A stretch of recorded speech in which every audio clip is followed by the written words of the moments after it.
Yo, my G's, how's it going? Just wanted to do a really quick little tip/video today on this plugin, which is sort of grainy effects delay kind of thing, which sounds really cool. And it's called the Pocket Dimension by Freakshow Industries. And I'm not sure if it's actually free or not. I'm going to title it as a free plugin because I've downloaded it and I'm using it for free. But I think it might only work for 2 weeks, so I'm not actually that sure. But even if you just use it for 2 weeks, you can still get some wicked sounds out of it. And this was shown to me by a student, Malcolm, if you're watching, big ups to you, bro. And yeah, so basically it looks really awesome. And I want to use it to add a new textural layer on top of a bass line to make it a bit more interesting and add some more harmonics. And it's also going to add them in a sort of delayed format. So it's going to be, adding some extra kind of sound in the gaps between my bass hits. So here's the bass line I've got from the last live stream I did. It's one of the phase plant presets I made. So on its own, in the kind of loop, it sounds like this.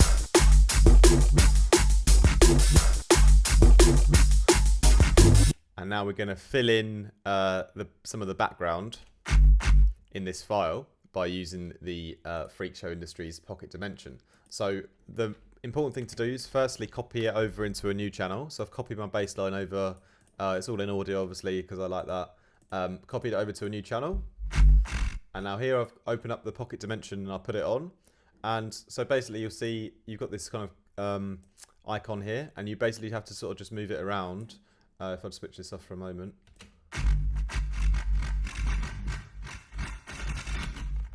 And as you move it around, it's going to start, sort of honing in on the little grains and creating sort of a delay out of the sound. If you don't move it around, it won't really activate, and you won't be able to bounce it out with the effect on it. So I found that I had to automate some movement. So I just switched on my automation, and I recorded in some movement here.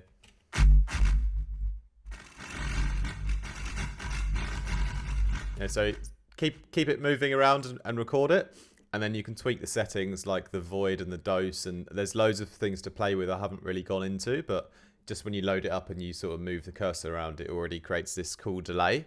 But now I'm going to show you how I layer it in properly. So once that's recorded, I then bounced it out, and what actually happened was the sound didn't really sort of activate until like after a few seconds, then it started to kick in. So I basically looped my bass line twice, and then I recorded it out, and then I just took the second version, and then I kind of just moved that over. So I've got two copies of that. So this is what it sounds like once I've bounced it out without all of the plugins on.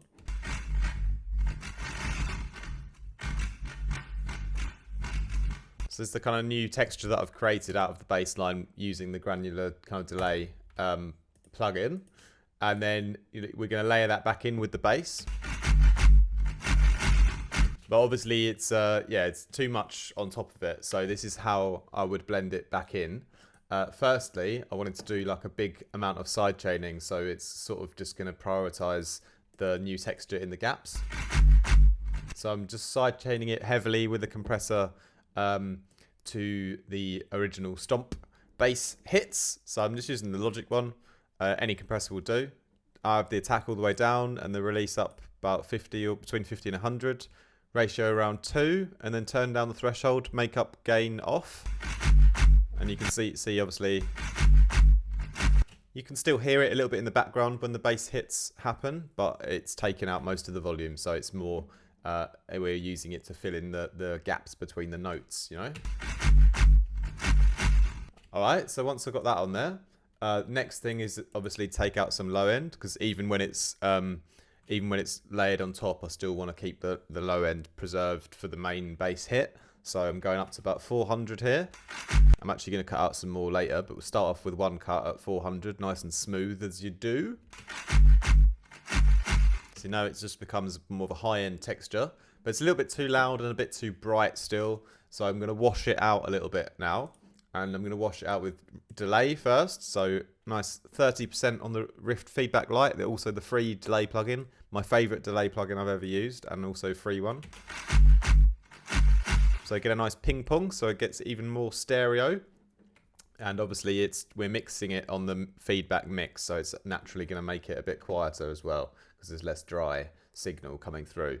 Then I've got a bit of Logic reverb. I love the Logic reverb because you have the dry and wet separately, so if you wanted to keep it loud and dry and add reverb on top, you can do that. A lot of other reverbs, you only get the mix knob, so you sacrifice the volume to get reverb, and I just find that sort of counterintuitive. But yeah, here I can control both, and I actually want to turn the dry down anyway on this one, so a little bit quieter and just a little bit of high-end reverb to wash out a bit more. And then finally, well, not finally, we're almost there though. Yeah, I've got a transient shaper because it's still like all these grains and things are quite long, and I just want to shorten them so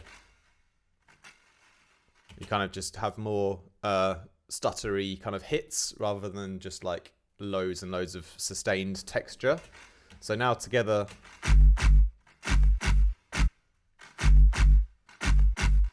you know, you hear it in it. It's providing like a really nice tail to the end of the bass stabs, essentially. So every time the stab sort of finishes, the compressor brings up our new texture, and then it's the nice tail, so it's sort of just in the high end, just a bit delayed, a bit reverbed, and shortened as well, so it's not so much information going on forever.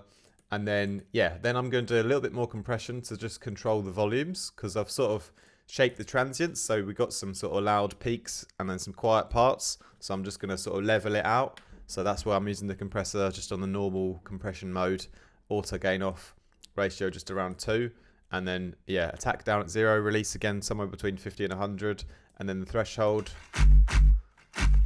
just turning it enough so that I catch a few of the loud peaks here, so the needle comes back just a little bit,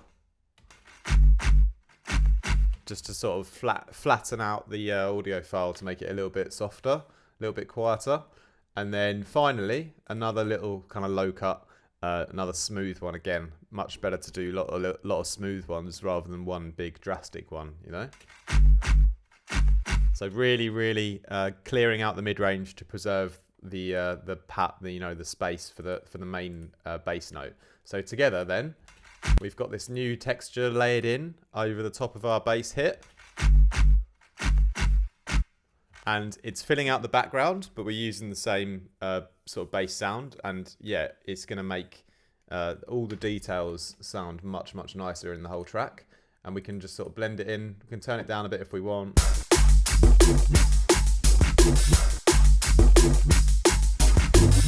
You know, it's supposed to still, you know, focus on the main groove with the kind of gaps, but now in those gaps between, there's a little bit of information in there to sort of tie it all together and fill out the frequency spectrum in like a clean and smooth way that doesn't detract from the main groove. So that's why I like to do that. And I do that technique a lot. This is just another new plugin that you can use to do that technique, you know, and get some interesting sounds. There's probably other cool things you can do with it as well that I haven't tried yet. And then also I just took a little segment of that and looped it for the intro. So we got a bit of that texture in the intro as well. So that sort of comes in, sort of, you know, I could probably even soften that one a bit further. So in actuality, I'd probably turn that guy down a bit and also give him a little bit more reverb just for the intro.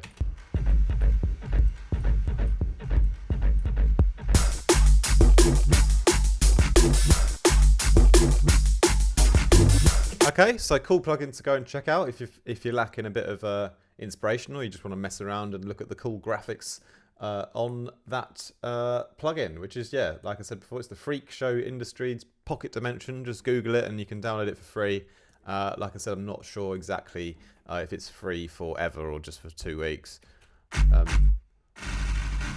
And yeah, there's a lot of other things you can do.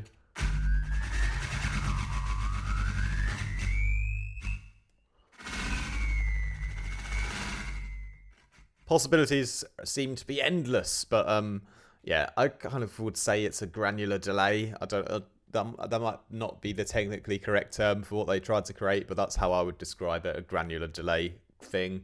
But yeah, it looks cool. And also, yeah, make sure that you automate the icon to move around while you're playing with it, because then you can bounce it out and it's actually going to activate. Otherwise, it will just not do anything. It seems like it only works when you're moving it around, so you have to automate that. I think. Anyway, if you've used it or if you like it, leave a comment down below.